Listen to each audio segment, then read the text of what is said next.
গুরু আনুগত্যে ভগবত ভজন করতে হবে। অনেকে বলে কি গুরুদেব কেন? গুরুদেব তো আমার মতো একটা মানুষ, তেনার কাছ থেকে আমাকে দীক্ষা প্রাপ্ত হতে হবে কেন? বলছে গুরুসু নরমতি, গুরুদেবে মনুষ্য বুদ্ধি থাকলে সেটা অপরাধ, কোনো জন্মেই তার কৃপা হবে না। গুরুদেব হচ্ছে চিন্ময়ত্ব, চিন্ময় দেহ। তিনি মনুষ্যের মতো দেখতে হতে পারে, আমাদের মতো কাজকর্ম হতে পারে, কিন্তু তেনার সমস্ত কর্ম দিব্য।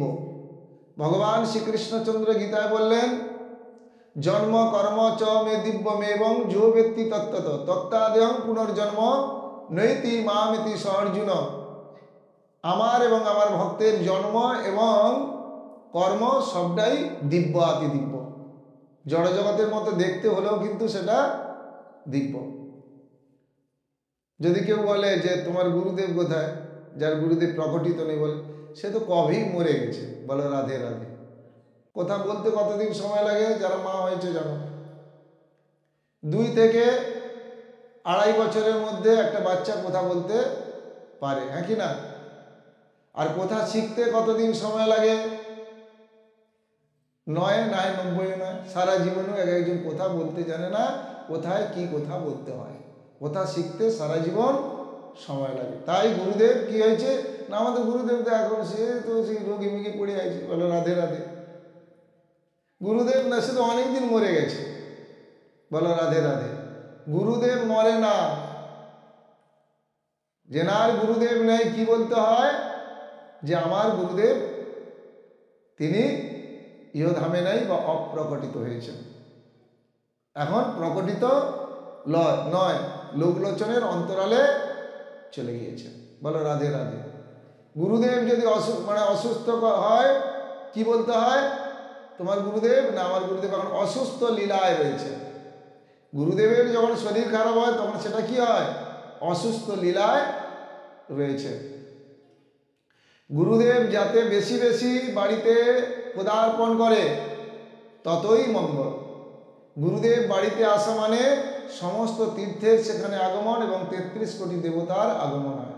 বলো রাধে রাধে।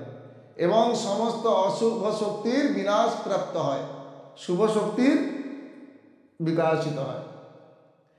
এই যে যার যেই ভাব সেই সর্বোত্তম, বিচার করিলে মনে কিছু তো আছে তারোত্তম। শ্রীকৃষ্ণ চিত্তে করিলে বিচার, বিচার করিলে মনে পাইবে চমৎকার। সেজন্য যে যার প্রতি প্রত্যেকের গুরু মহারাজের চরণে আত্মসমর্পণ করে সাধন ভজন করুন এবং জল তুলসী যাই যতটুকুই করুন না কেন, তবেই সেটা হবে বিধি সম্মত, নাহলে অবিধি। গুরুদেব বললেননি, দীক্ষা নিলেননি, তাহলে কি আপনি যতই জল দেন না, কোটি জন্ম করে নাম সংকীর্তন, তবু নাহি মিলে ব্রজের ব্রজেন্দ্র নন্দন। শতবার লয়ে বদনে কৃষ্ণ নাম, না বয়ে নয়ন অশ্রুধার, জানিও তাহার নামে আছে প্রচুর অপরাধ। বলে আমি তো জল দিই, নাম করি, ইত্যাদি ইত্যাদি। বলে সবই করতে পারে, কিন্তু সেটা অবিধি, তাতে কিছু কার্যকরী হবে না। যেমন কেউ যদি লেখাপড়া শিখতে চায়, তাকে কার আনুগত্য স্বীকার করতে হবে? শিক্ষকের আনুগত্য স্বীকার করতে হবে, হ্যাঁ কি না বাবু? আর কেউ যদি চুটিয়ে সংসার করতে চায়, যে ছেলেপুলের মা হব আমি, ছেলেপুলের বাবা হব, তাহলে কার আনুগত্য স্বীকার করতে হবে? মেয়ে হলে স্বামীর আনুগত্য স্বীকার করতে হবে, আর স্বামী হলে স্ত্রীর আনুগত্য স্বীকার করতে হবে। উইথাউট আনুগত্য সংসার হয় কি?